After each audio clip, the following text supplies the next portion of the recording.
Hello ladies and gentlemen, and welcome to some Doom gameplay. We have now an open beta so everyone can play Doom, and that started on Friday the 15th, tax day, and I think it goes until tonight, Sunday.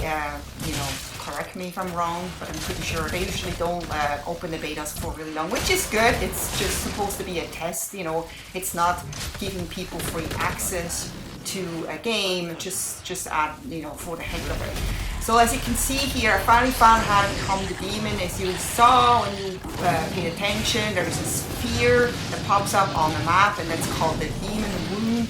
And the announcer's actually announcing, he says a demon wound just has spawned, and then if you can get there fast, you'll become the demon. So whoever gets there first is becoming the demon. And what I also found out, you have a jetpack as a demon, so you can fly and you can take out enemies from the top, and you become a really hard target to kick.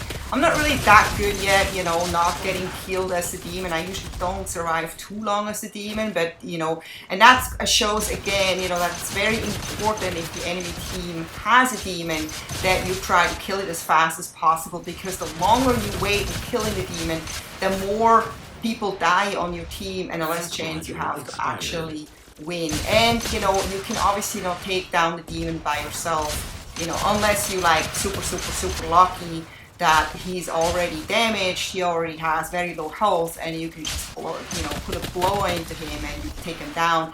But you definitely need your whole team to kind of go after him. That's super important.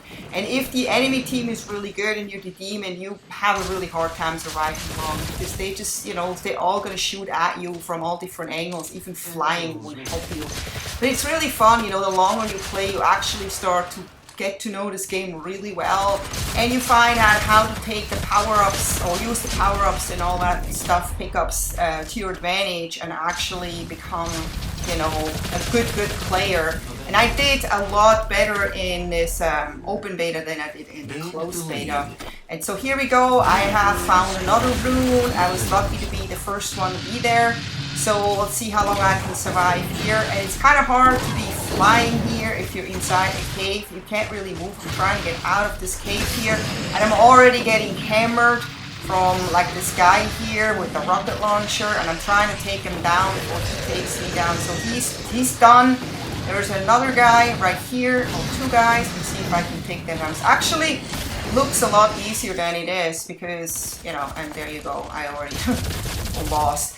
And when you die, then the enemy can basically, the rune becomes available again, and the enemy can actually pick it up and run with it. And I don't know, eventually the time will expire, because if the rune would always be available, there would always be a demon and there would be no more spawning.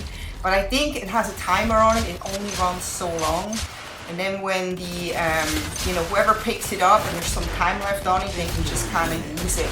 And now that the open beta is available for Doom, we saw a lot more reviews, and I was reading some of the reviews, and I agree with the reviews who are saying that this is a lot more like Unreal Tournament than it is like Doom. Because if you're like a Doom fan, you have played Doom, then you will kind of, probably agree with me, because this doesn't feel like Doom at all, even though the multiplayer is super addictive and a lot of fun. And if you like arcade shooters, you definitely will have a ton of fun. If you like Call of Duty, you will have a lot of fun. A lot of people were also comparing it to Call of Duty, and while I always hated that Call of Duty has become like that, and that's kind of like one reason I don't really play Call of Duty anymore, just because it's just become like this sci-fi silly shooter. I feel for a shooter like this, you expect it to not be anything different. You already knew it's gonna be like some crazy game with power-ups and jumping and overpowered characters and everything. So it's totally okay if a game like this is like that. But I feel like Call of Duty should have never become like that. Call of Duty was a really good, just regular war shooter, and it was a game that I didn't look at as an arcade game. I just thought it was a really great war shooter, and then it became this like sci-fi jumpy game with silly suits and power-ups and very unrealistic stuff, and it just went away from its original, you know, what it used to be and what people loved so much about it. And that's why so many people still look back to Call of Duty 4 or Modern Warfare 1 and just miss that, you know, miss that feeling. And, you know, that's why we have Battlefield now. But I definitely enjoy this multiplayer, even though it doesn't feel like Doom. And I'm sure, because I'm definitely going to get this game, I will enjoy the single player, but I also will enjoy the multiplayer for sure in this game. I hope you enjoyed this, and I hope to see you next time. Take care. Bye-bye.